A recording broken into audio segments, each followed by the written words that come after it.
You're listening to Ill Poet Society. Bismillahirrahmanirrahim. On March 23, 1944 in Alcaloo, South Carolina, these two white girls was riding bikes by the tracks that separate the whites and blacks. They was looking for maypop flowers, but within hours they came up missing. Wishing that I had never told the sheriff that I had seen them, the white girls' bodies turned up the next day in a ditch not too far from where I stay. I was even part of the search to find them, but I found myself being blamed for the murder of Betty June Binnicker and Mary Emma Thames, ages 11 and 8. I began to panic as the white folks' rage raced at a pace too swift for me to even contemplate getting someplace safe.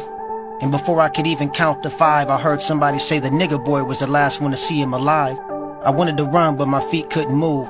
So I couldn't run, and there was no point at this point because I was quickly surrounded by a white mob with guns. I resigned myself to the fact that I was going to be lynched that very instant, but in that same instant, the sheriff grabbed me and took me to jail. My name is Junius Stinney, Jr., and I'm being arrested for the killing of Betty June Binnicker and Mary Emma Thames, ages 11 and 8. The mob followed us all the way to the jail. Meanwhile, I'm crying for my life and wanted to see my mother, cause I wasn't guilty of nothing but being in the wrong place at the wrong time while being the wrong color. Small for my age, I was slightly built, but the interrogation proceedings began with a bunch of questions centered around the presumption of my guilt. You see, the good old boy reasoning wouldn't allow them to realize that at 5'1", 95 pounds, there was no way I could wrestle both girls to the ground, somehow manage to crush the skull of one while simultaneously subduing the other, and transporting both bodies away from the scene in broad daylight without being seen. But the resolve of the sheriff could not be understated because he decided he was leaving that room with a confession even if he had to fabricate it. He offered me ice cream and said that I could go home and he'd forget it if I just admit that I did it.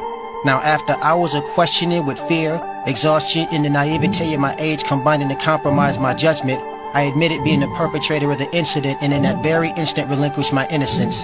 The sheriff left the room and I heard him say he just confessed that he was after sex. The little nigger boy just put the noose around his own neck. Best bet we get him to Charleston and out of sight. The lynch mob won't let the nigger survive the night. My name is Junius Stinney, Jr., and I'm being charged with the killing of Betty June Binnicker and Mary Emma Thames, ages 11 and 8. The next morning I was sitting in my cell and I heard an officer tell another that my father had lost his job, and he and my family had left town the previous night in fear of their lives. I hadn't signed anything and no one talked to me about an attorney, but the jury selection began at 10, ended around 12 for the trial itself to start at 2:30. I couldn't do no bargaining and I wasn't in a position to, and that's probably how my defense attorney ended up being the county tax commissioner. Now, blacks were not allowed in the courtroom, so you know there were none on the jury. Quick, fast, and in a hurry with no witnesses, transcripts, written confession, or evidence. After 10 minutes, I was sentenced to death with no hesitance. My name is Junius Stinney, Jr., and I have just been convicted of the double homicide of Betty June Binnicker and Mary Emma Thames, ages 11 and 8. By the time June 16th came, I resigned myself to the fact that I was going to die and convinced myself that I was not going to give them white folks the satisfaction of seeing me cry. Of this crime, I'm innocent. I done said it from the beginning, and my contention is not diminished one bit by your bigoted justice system or a death sentence from an all-white jury that deliberated my innocence for a whole of 10 minutes. I grabbed my Bible, and the guards walked me down the hall. A door at the end of the hall is all I saw. I walked in the room and handed the attendant my Bible and took a seat. But I was so small, the straps kept falling off and sliding down around my feet. The attendant looked at me and froze. I was too short to reach the face mask and electrodes. He took a second look and sat me on top of a stack of books. He stretched the electrodes to the limit to reach my head and cover my face with the mask is what he did, all of which was still too big.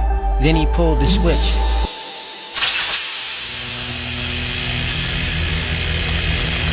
My body convulsed and twitched so much that my head came from under the bonnet, exposing my smoking nasal cavity and sizzling vomit. After 4 minutes, he turned off the power and my head lay tilted, with a sunken face, singed hair, and an eye missing. I'm sharing this with you so I'm not forgotten and the justice system is held accountable and in shame. Even though I may be long gone, don't give up trying to clear my name. My name is Junius Stinney, Jr., and I was executed for the double homicide of Betty June Binnicker and Mary Emma Thames, ages 11 and 8. And to this day, at 14, the youngest ever to be executed in the United States.